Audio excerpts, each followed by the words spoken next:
Hello दोस्तों, नमस्कार। आप सभी का स्वागत है एक बार फिर से धुरीना के यूट्यूब चैनल पर। और जैसा कि आप सभी का, जो भी मेरे साथी हैं 12th सीईटी वाले राजस्थान के, उनका एग्ज़ाम है 22, 23, 24 अक्टूबर को। तो उससे पहले मैं आप सभी को एक मैसेज देना चाहता हूँ। कुछ टिप्स हैं कि आपको एग्ज़ाम से पहले जो ध्यान रखना है, सो उनका डिस्कस करेंगे।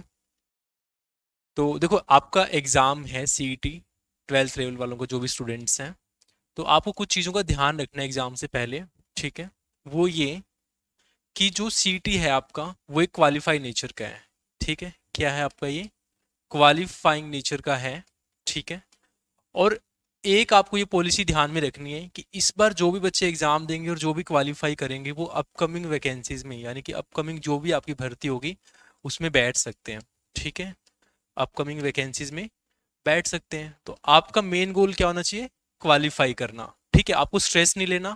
सबसे पहला पॉइंट ये रखो कि जो भी आपके 150 मार्क्स हैं, 150 मार्क्स में से आप ये सोचो कि आपने बस पहले कौन से क्वेश्चन अटेम्प्ट करने हैं जिनसे आपका एग्जाम क्या हो जाए, क्वालिफाई हो जाए, और उसके बाद में आपने फोकस करना है सभी क्वेश्चंस पे। ऐसा नहीं करना कि मान लो आपके एग्जाम में 4 सब्जेक्ट, फॉर एग्जाम्पल मान लो 4 सब्जेक्ट आ रहे हैं। मान लो मैथ्स हो गया, रीजनिंग हो गया। ठीक है। मैथ्स, रीजनिंग, इंग्लिश और आपका जीके। तो आप क्या कर रहे हो, पहले जीके का क्वेश्चन है तो आप जीके से शुरू कर रहे हो, है ना? कि जो आते हैं नहीं आ रहे हैं, बस तुक्का लगाए जा रहे हो, फिर मैथ्स के कर दिए, फिर रीजनिंग के, ऐसे सीरीज वाइज करे जा रहे हो। नहीं, आपको सबसे पहले ये ध्यान रखना है कि आप उतने क्वेश्चन करो ताकि आपका एक बार के लिए एग्जाम क्वालिफाई हो। ठीक है, पहली बात तो ये। दूसरी बात ये, आपको क्या ध्यान रखना है, थोड़ा सा स्लीप वगैरह का और फूड वगैरह का ध्यान रखना। ठीक है, स्लीप एंड फूड, क्योंकि ये बहुत ज़रूरी है। हो सकता है क्योंकि आप लास्ट टाइम पे हैं, तो लास्ट टाइम पे आपको ये लग रहा होगा मैं जितना हो सकता है पढ़ लेता हूँ, क्योंकि माइंड जब हम सोने भी जाते हैं तब भी हमें ऐसा फील होता है कि मैं पढ़ता हूँ, बस कर लेता हूँ जितना हो सकता है। मान लो आपने उस रात एग्जाम से पहले, मान लो आपका एग्जाम है, एग्जाम से एक रात पहले आपने मान लो 10 पेज पढ़ लिए। ठीक है। और मान लो कि आपका उस 10 पेज में से कोई एक क्वेश्चन या दो क्वेश्चन आ भी गया, लेकिन क्या उससे क्या होगा? आप दो क्वेश्चन ले तो लोगे, लेकिन जो आपकी अंडरस्टैंडिंग है, अंडरस्टैंडिंग मतलब कि जो आपका एक प्रोडक्टिव टाइम होगा ना, कब? जब आप एग्जाम में बैठ रहे होंगे, है ना? एग्जाम में आपको क्या चाहिए? बिल्कुल रिलैक्स्ड माइंड चाहिए। क्योंकि आपको पता होना चाहिए, क्योंकि जो हमारा पूरा बॉडी का वैसे माइंड क्या होता है, बहुत छोटा सा पार्ट है, 2 किलो का है, बट ये सबसे ज्यादा ऑक्सीजन लेता है हमारी बॉडी में। 20% ऑक्सीजन कौन लेता है? हमारा दिमाग लेता है। तो उसको रिलैक्स रखना, हाइड्रेटेड रखना और ऑक्सीजनेटेड रखना बहुत जरूरी है। ऑक्सीजनेटेड मतलब आपको डीप ब्रीदिंग करनी है एग्जाम से पहले साथ में। ठीक है। तो आप इस चक्कर में मत रहना कि आप 1-2 नंबर के चक्कर में आप अपनी नींद को खराब करो। तो आप एग्जाम से पहले एक प्रॉपर नींद लेना। क्लियर यहाँ तक? बात आती है फूड की। देखो, जिन बच्चों का भी एग्जाम मॉर्निंग शिफ्ट में है तो वो तो अपना एक हल्का सा ब्रेकफास्ट करके चले ही जाएंगे। लेकिन जिन भी साथियों का एग्जाम इवनिंग शिफ्ट में है, तो इवनिंग में क्या होता है, थोड़ा सा नींद वाला टाइम होता है वो, है ना? उस टाइम बच्चों को नींद आती है और थोड़ा हम लंच वगैरह कर लेते हैं।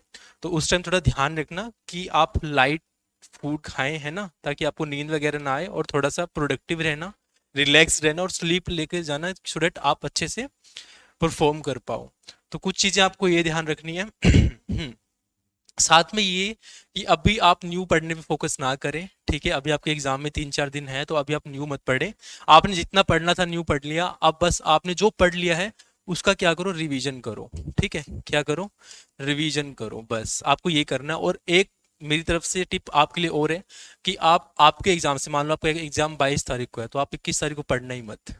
मैं तो ये बोलूंगा। ठीक है, क्योंकि आप उससे बिल्कुल क्या रहेंगे, रिलैक्स्ड रहेंगे। ठीक है। दूसरी बात, एग्जाम देने जाओ उस दिन सुबह थोड़ा सा व्यायाम वगैरह कर लेना। व्यायाम वगैरह मतलब थोड़ा फिजिकल नहीं, थोड़ा सा ब्रीदिंग को लेके, जैसे अलोम विलोम वगैरह हो गया या मेडिटेशन वगैरह हो गया, ताकि आप थोड़ा रिलैक्स रहें और एग्जाम में अच्छा परफॉर्म कर पाएं। क्योंकि ये सीटी क्वालिफाई करने के बाद में क्या होगा, आपकी जो अपकमिंग एग्जाम वैकेंसीज होंगी आप उनमें बैठ पाएंगे। ठीक है। दूसरी बात, एक पॉइंट बहुत इंपॉर्टेंट है, जनरल इंस्ट्रक्शंस के अंदर लेके चलूंगा, reach on time. Reach on time, यानी कि आप अपने एग्जाम पे टाइम पे पहुंचे। ठीक है। हमें जो, देखो एक बात होती है, जो नज़दीक वाले होते हैं ना वो हमेशा लेट पहुंचते हैं, और जो दूर वाले होते हैं वो जल्दी पहुंचते हैं। तो इसलिए अगर आपके, देखो अभी इन्होंने कोशिश करी है कि जो भी आपके सेंटर से वो कहाँ दिए गए हैं, आपके होम डिस्ट्रिक्ट के अंदर। तो आप ये मत सोचना कि अगर मान लो किसी का एग्जाम सेंटर 20 किलोमीटर, वो सोचेगा मैं एग्जाम से आधा घंटा पहले निकलूंगा, टाइम पे पहुंचूंगा। नहीं, आप काफ़ी टाइम पहले निकलो, आराम से सुबह ही निकल जाओ अपने एग्जाम के लिए, चाहे मॉर्निंग वाला चाहे इवनिंग वाला है, सुबह से निकलो, आराम से रिलैक्स बैठो, माहौल देखो थोड़ा सा, है ना। और फियर नहीं रखना है अपने अंदर, रिलैक्स फील रखना, रिलैक्स रखना है। और ये सोच के चलना है कि बस क्वालिफाई करना है मुझे, ताकि मैं आगे एग्जाम्स में बैठ सकूं। आपको कोई फतेह हासिल नहीं करने के, आपको पूरे पूरे 100 मार्क्स ही लेके आने हैं। बस थोड़ा सा ये ध्यान रखना है। और बस मेरी तरफ से आज आपके लिए यही है, आपने जितना पढ़ना था पढ़ लिया। हाँ, एक बात और कहना चाहूँगा, थोड़ा सा हम इंग्लिश को ना अंडर एस्टिमेट करके चलते हैं कि इंग्लिश कौन पढ़ेगा, हम हिंदी में और जीके और मैथ्स रीजनिंग से कंप्लीट कर लेंगे। मैं आपको बता रहा हूँ, अगर आप अपने 4 से 5 घंटे दे देते हैं, मान लो अगर आप 1-2 घंटे आज देते हो, 1-2 घंटे कल देते हो, 1-2 घंटे परसों देते हो, और आप अगर 2x की स्पीड पे, क्या कह रहा हूँ, 2x की स्पीड पे क्या कर लेते हो, धुरीना पे एक प्लेलिस्ट बनी हुई है, क्या बनी हुई है, प्लेलिस्ट बनी हुई है फ्री इंग्लिश बैच की, ठीक है। उसमें ना वो कैब करवा रखी है मैंने आपको, क्या करवा रखी है, वो कैब करवा रखी है। उसके 10 लेक्चर हैं, आप बस वो देख लेना, वो कैब के लिए, इंग्लिश के लिए, क्योंकि आपके एग्जाम में वो कैब पूछी जाती है। तो लगभग आपकी वो कैब वहां से कंप्लीट हो जाएगी, तो आप बस ये करना। और बाकी आप सभी को बहुत बहुत सारी शुभकामनाएं और बहुत सारी अच्छी wishes, all the best, so that आप अपना एग्जाम अच्छे से करके आए। तो एग्जाम होने के बाद में आप कमेंट में बताना कि आपको इन टिप्स से थोड़ी हेल्प मिली हो। तो ऐसी वीडियोस के लिए आप धुरीना के चैनल को सब्सक्राइब कर लीजिए, और वीडियो पसंद है तो लाइक कर सकते हैं, और अपने दोस्तों के साथ में शेयर कीजिए जिनका एग्जाम है सीईटी 12th लेवल का। फिर मिलेंगे ऐसी एक और वीडियो में, तब तक के लिए आप सभी का जय हिंद, धन्यवाद, जय हिंद, जय भारत।